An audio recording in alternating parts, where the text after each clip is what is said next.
Cette émission est une production de la Télévision régionale des Moulins.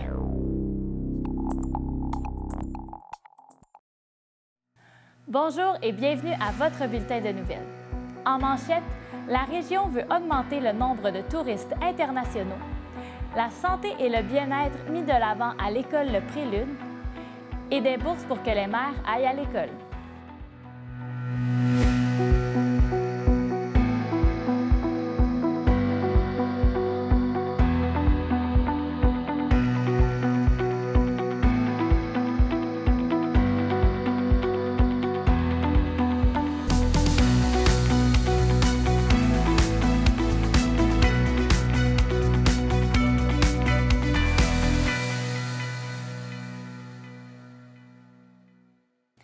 La semaine dernière, la ville de Mascouche annonçait une mobilisation pour la protection de ses milieux humides. Avec cette annonce, la ville effectue notamment un changement de zonage sur plus de 5 % de son territoire. Notre journaliste Charles Lantier s'est entretenu avec le maire de la ville, Guillaume Tremblay. Premièrement, dans notre plan stratégique, vous commencez d'en haut, dans notre plan stratégique de développement durable, on a un objectif de conserver 34 des milieux humides, des milieux naturels, des milieux de conservation. C'est un objectif de 34 qu'on a.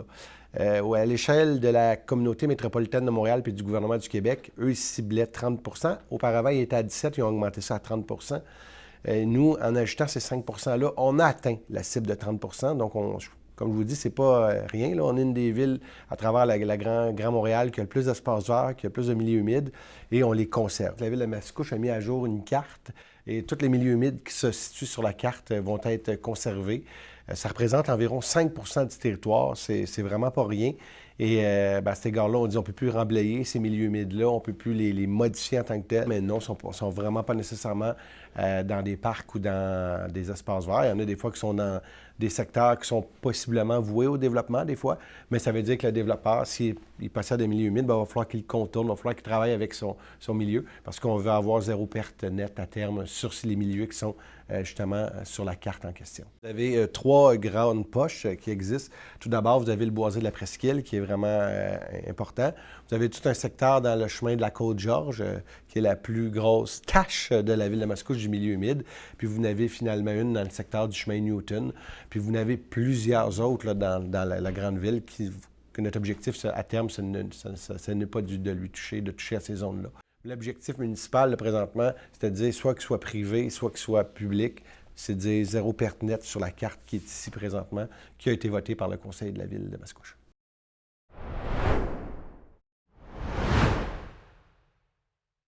Rendez-vous sur le site de tvrm.ca.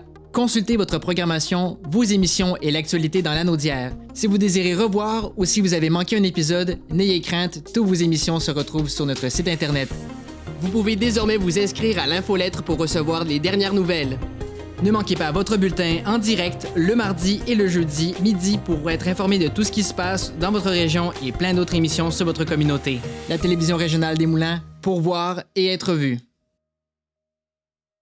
C'est difficile de s'imaginer qu'en travaillant dans le domaine de la santé, on peut concilier travail-famille. Mais je vous le garantis, c'est quelque chose qui se fait. Le matin, on se réveille de bonne heure. C'est une routine assez intense avec les enfants, mais c'est une routine qui se fait très bien.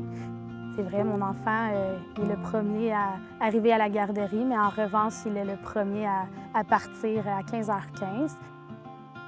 Ça permet des beaux moments en famille, plus dans l'après-midi. On a l'habitude d'aller au parc vers 15h30. On se retrouve tout de suite là. On fait les devoirs et les leçons.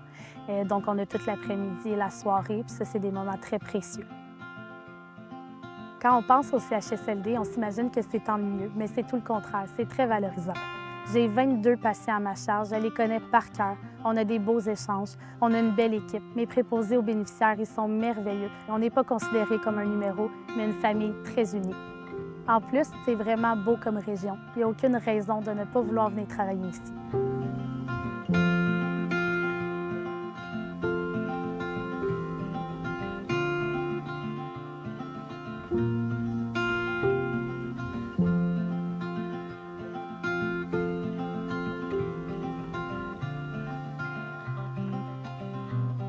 Du nouveau à TVRM. Regardez toute la programmation en continu sur tvrm.ca/en direct. Que vous soyez fan de musique, de culture ou d'actualité, ne ratez pas cette chance de suivre les événements et les personnalités de votre région.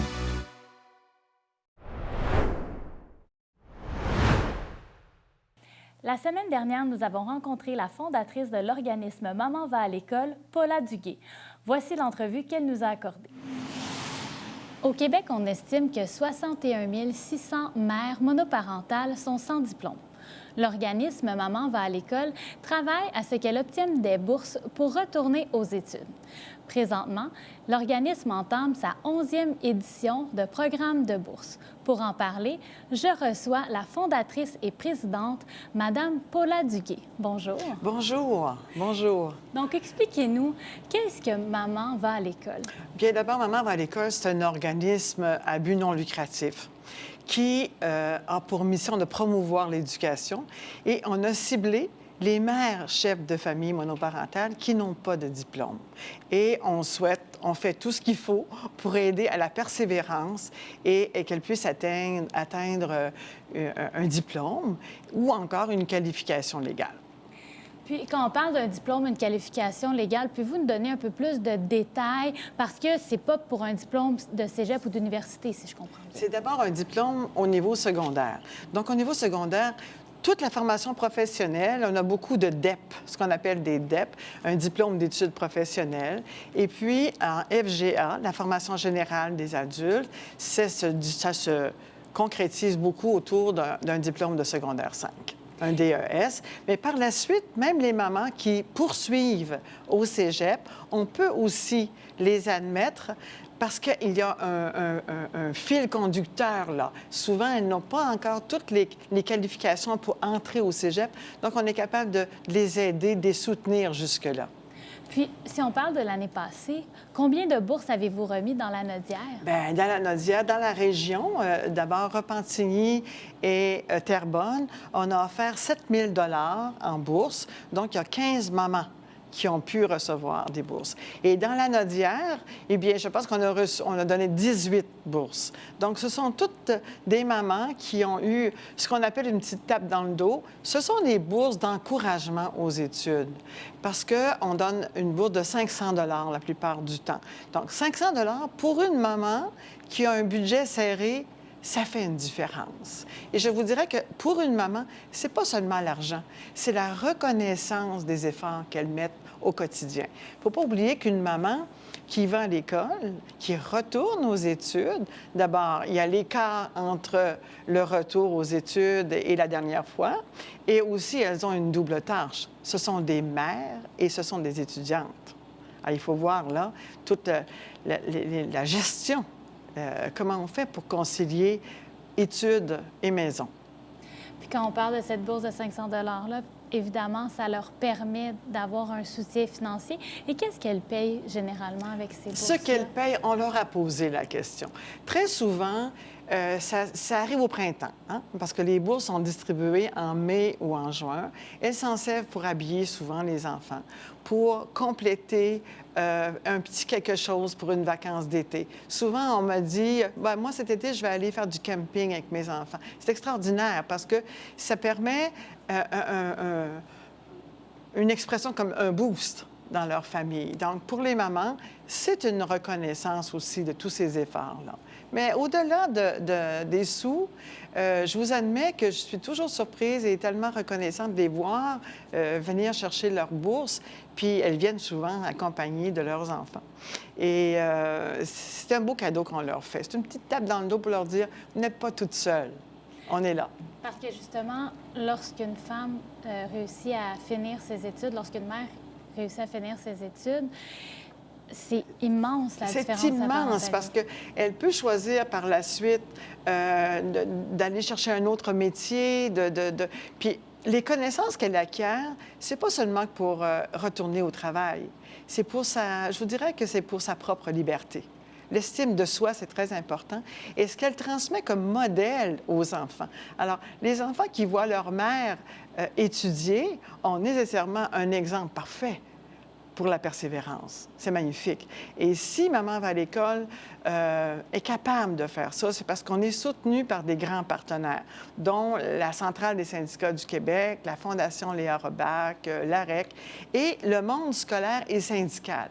Je vous dirais que pour la région des Moulins, le syndicat des enseignants de la région des Moulins, le CSS des affluents nous aide énormément, les 2 centres, formation des adultes aussi. Et ça, je les remercie énormément pour tout ce soutien-là. Et je ne veux pas terminer avant de parler de la présence des enseignants. Parce que les enseignants aident beaucoup à faire la promotion de Maman va à l'école, à aider aussi les mamans à remplir leur formulaire. Parce que c'est pas tout d'appliquer. On doit tenir compte de certains critères de sélection. Mais justement, comment elles peuvent appliquer? Bon, d'abord, on s'en va sur le site. Hein? Peut-être qu'on a vu une affiche dans notre centre, mais on va sur le site de Maman va à l'école, mamanvaalécole.lacsq.org. En tapant Maman va à l'école, vous y arrivez assez facilement. Et là, vous allez aux bourses. Vous avez un formulaire. Il est là en version anglaise et française. Et là-dessus, vous avez tous les critères de sélection. C'est très important de bien fournir la documentation parce que Maman va à l'école, on a quand même certaines exigences parce qu'on doit choisir parfois. Si on voulait, on donnerait des sous à tout le monde. Mais il faut faire une sélection. Donc, la persévérance, on en tient compte beaucoup. On tient compte des besoins de la maman. La maman qui a 3 enfants, puis qui a peu de moyens financiers, qui n'a pas de papa qui aide, bien, on va en tenir compte aussi. Donc, se diriger sur le site. Sur le site. Maman va à l'école et demander l'aide d'une enseignante. D'une enseignante ou bien encore d'un personnel de l'éducation. Il y a beaucoup d'aide qui est faite aux étudiantes, là, par, je cherche le mot, les techniciennes en éducation, l'aide sociale. Ils vont aider beaucoup au niveau des centres. Bien, je vous remercie d'avoir été avec nous pour nous expliquer ce programme-là aujourd'hui, Mme Polatsky. Merci, au plaisir.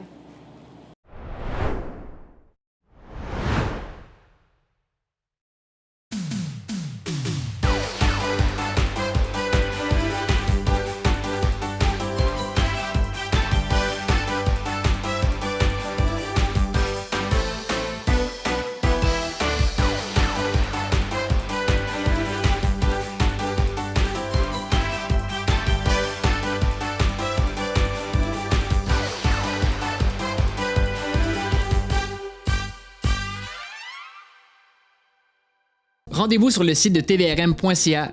Consultez votre programmation, vos émissions et l'actualité dans l'Anaudière. Si vous désirez revoir ou si vous avez manqué un épisode, n'ayez crainte, toutes vos émissions se retrouvent sur notre site Internet. Vous pouvez désormais vous inscrire à l'infolettre pour recevoir les dernières nouvelles. Ne manquez pas votre bulletin en direct le mardi et le jeudi midi pour être informé de tout ce qui se passe dans votre région et plein d'autres émissions sur votre communauté. La télévision régionale des Moulins, pour voir et être vue.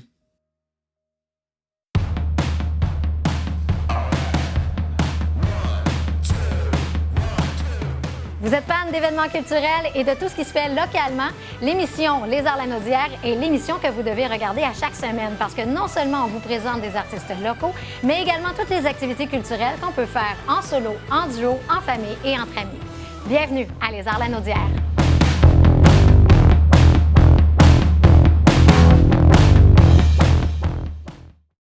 J'ai le plaisir d'animer Fibre E, qui a pour but de vous dévoiler le portrait d'entrepreneurs d'ici.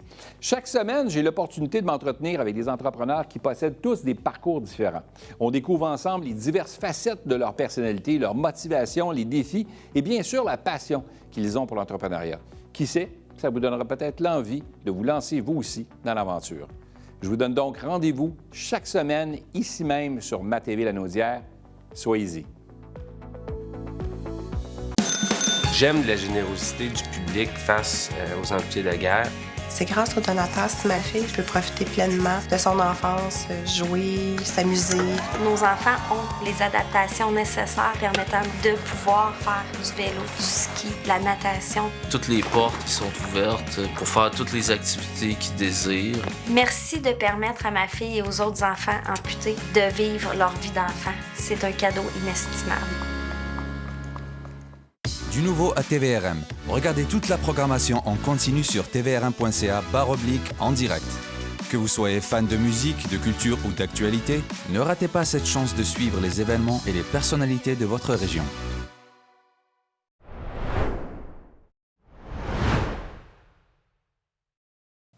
Le 22 février dernier, l'école secondaire Le Prélude de Mascouche était l'hôte d'un colloque sur le thème de la santé et du bien-être. Le tout était organisé conjointement avec l'aide du Carrefour Jeunesse Emploi des Moulins. Un reportage de Charles Lantier. Je trouve que c'est un moment que c'est bon de leur parler en termes de conférence, là, de leur dire « Hey, essayez des affaires dans la vie. Si vous avez un rêve, au moins essayez-le. C'est pas rendu à 50 ans de faire comme « Ah oui, j'aurais donc dû peut-être essayer ça. » Vous êtes flambant neuf, là. Essayez ce que vous voulez faire, ce que vous aimez, ce qui vous drive.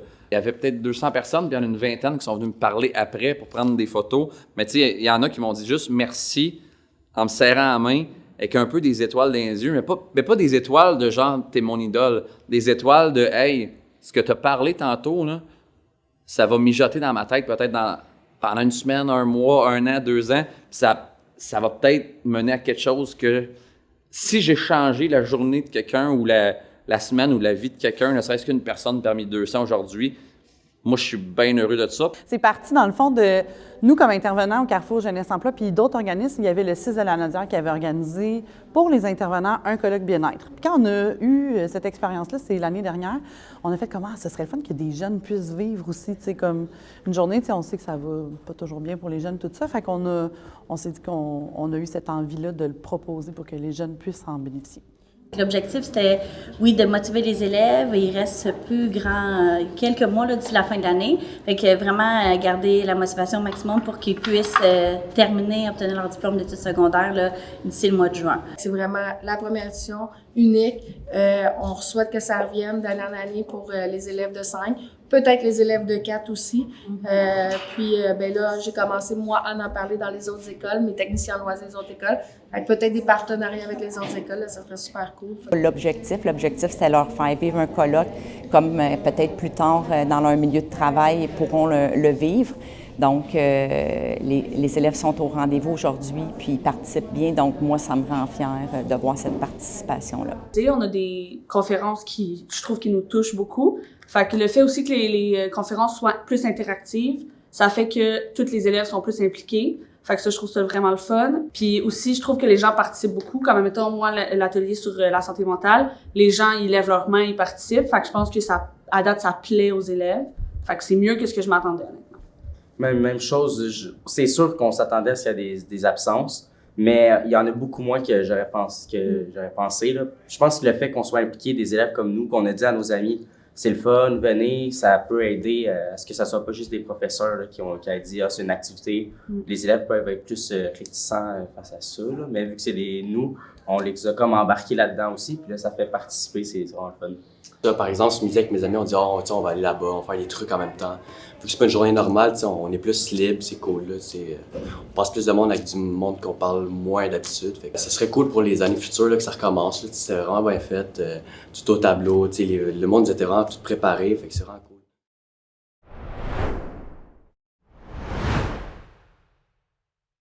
Les productions vidéo Don Quichotte. Une vidéo pour votre entreprise. Un studio tout équipé, spécialisé. Vos valeurs, votre organisme. Nous avons aussi le service de drone qui vous permettra de prendre des plans de vue les plus spectaculaires. Ainsi que notre service de streaming web pour prendre vos directs. Rapide, unique, Don Quichotte. Créons ensemble la vidéo qu'il vous faut.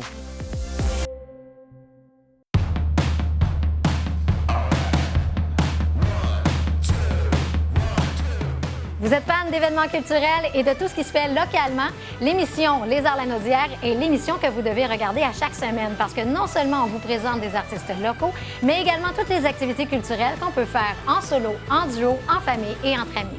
Bienvenue à Les Arts-la-Naudière.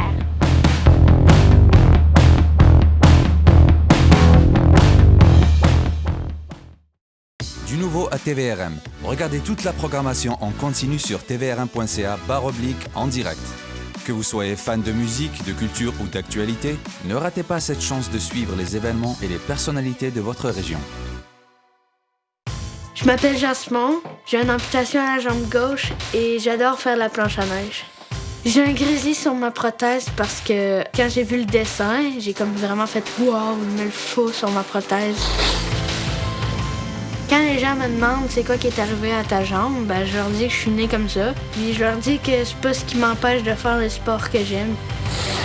C'est vraiment grâce aux amputés de guerre si je peux faire de la planche à neige. Donc ce que j'aimerais dire, c'est un gros merci. Rendez-vous sur le site de tvrm.ca.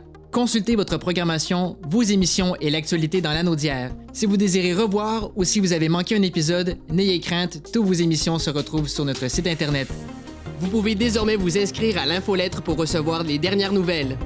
Ne manquez pas votre bulletin en direct le mardi et le jeudi midi pour être informé de tout ce qui se passe dans votre région et plein d'autres émissions sur votre communauté. La télévision régionale des Moulins, pour voir et être vue.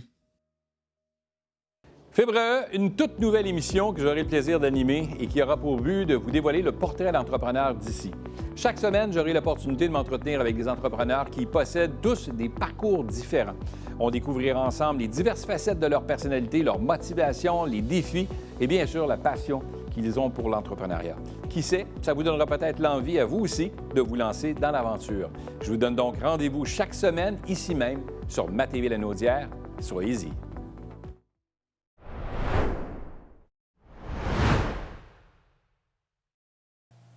Tourisme Mauricie et Tourisme Lanaudière ont décidé d'unir leurs forces pour promouvoir les activités touristiques susceptibles d'intéresser les voyageurs internationaux.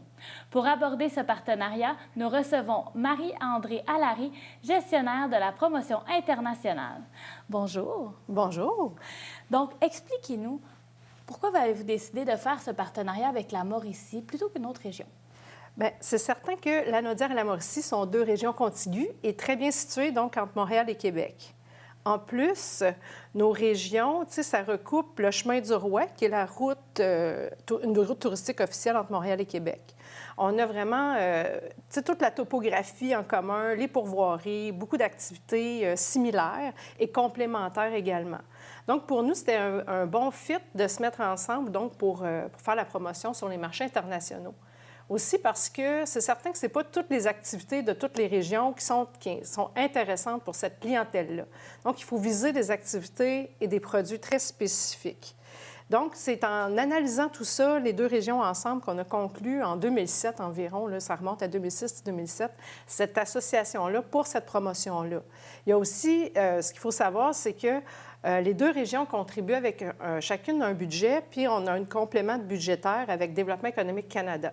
Donc, pour nous, c'est ce qui compose un peu notre base pour faire cette promotion-là sur les marchés touristiques internationaux. Puis justement, les marchés touristiques internationaux, comment vous faites pour faire la promotion? Est-ce que vous vous déplacez à l'étranger? Comment ça se passe? Il y a plusieurs... on a 3 volets principaux, en fait, qui composent, dans le fond, notre façon de travailler, le 360. Donc, au départ, oui, on se déplace à l'étranger, mais nous, on vise les marchés principaux de l'Europe francophone et les marchés de proximité Ontario et nord-est des États-Unis. Donc, on fait des tournées, on accueille des tournées de médias et on va dans des salons médiatiques. Donc, pour accueillir des médias étrangers qui vont faire ensuite des reportages sur nos régions. Ensuite, on a aussi des salons, la même chose, avec le réseau de distribution. Tout ce qui est tour opérateur, agences de voyage, compagnies aériennes, pour faire les forfaits qui viennent dans nos régions également. Et depuis tout récemment, donc, on vise aussi des actions grand public, donc sur ces marchés-là.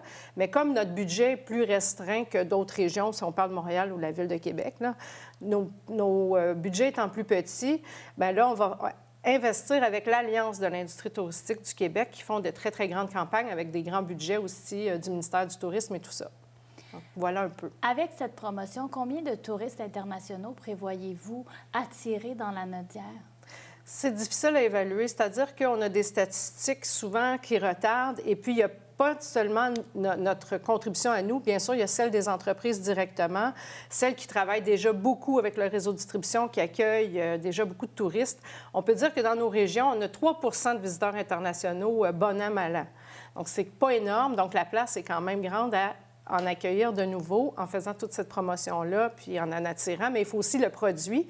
Et un autre obstacle que nous, on vit beaucoup, c'est que, outre la clientèle francophone, la clientèle de proximité qui est plutôt anglophone, est assez c'est pas la clientèle qui est limitée, c'est plus l'aspect, les entreprises, souvent, n'ont pas de site Internet en anglais. Il y a des éléments aussi d'accueil qui doivent être travaillés de notre côté aussi pour être capable d'accueillir cette clientèle-là. Si on regarde des marchés outre-mer aussi, comme l'Angleterre ou l'Allemagne, ça va être la même chose. Leur langue seconde, c'est beaucoup plus l'anglais que le français. Donc, on encourage beaucoup les entreprises à se doter minimalement d'un site Internet en anglais, ce qui va venir beaucoup nous aider, nous, à faire notre travail pour attirer cette clientèle-là également en dehors des grandes villes. Là. Il y a quand même un problème de main-d'œuvre au Québec, on ne peut pas se le cacher. Est-ce qu'on a assez de main-d'œuvre pour être en mesure de travailler dans les sites touristiques que vous avez ciblés? Bien, jusqu'à maintenant, c'est certain que les entreprises ont de la difficulté. Il y en a que à certains moments, avaient même réduit le nombre de chambres ouvertes pour pallier à tout ça. Mais pour le moment, ces entreprises-là font des efforts aussi avec différents ministères et tout ça pour accueillir, avoir des travailleurs étrangers. C'est certain que c'est un défi, mais comment on dit, c'est pas infranchissable. C'est quand même quelque chose qui, je pense, que c'est pire dans d'autres domaines aussi en termes de pénurie. Donc, à quand croyez-vous là, que dans le fond, tout ça va être mis en place, là, que ça va pouvoir vraiment bien fonctionner et que les touristes vont pouvoir commencer à arriver davantage dans la région? Parce qu'on sait qu'avec la pandémie, ça l'a fait mal un peu. On avait des rencontres justement avec l'Alliance de l'industrie touristique à Québec la semaine dernière et on a pratiquement, au Québec, on a pratiquement le même nombre de touristes que 2019, à peu de choses près. Et si on se compare au reste du Canada, on est le Québec et la région, la province qui reçoit le plus de clientèle par rapport aux autres touristiques étrangères par rapport aux autres provinces. Donc, on tire quand même bien notre épingle du jeu, puis dès 2025, probablement qu'on aura déjà atteint nos chiffres de 2019. Donc, c'est une très bonne nouvelle. Bien, parfait. Bien, je vous remercie d'avoir été avec nous aujourd'hui. Puis, je rappelle, vous êtes Mme Marie-André Allary et vous faites la gestion du tourisme international. Je vous remercie.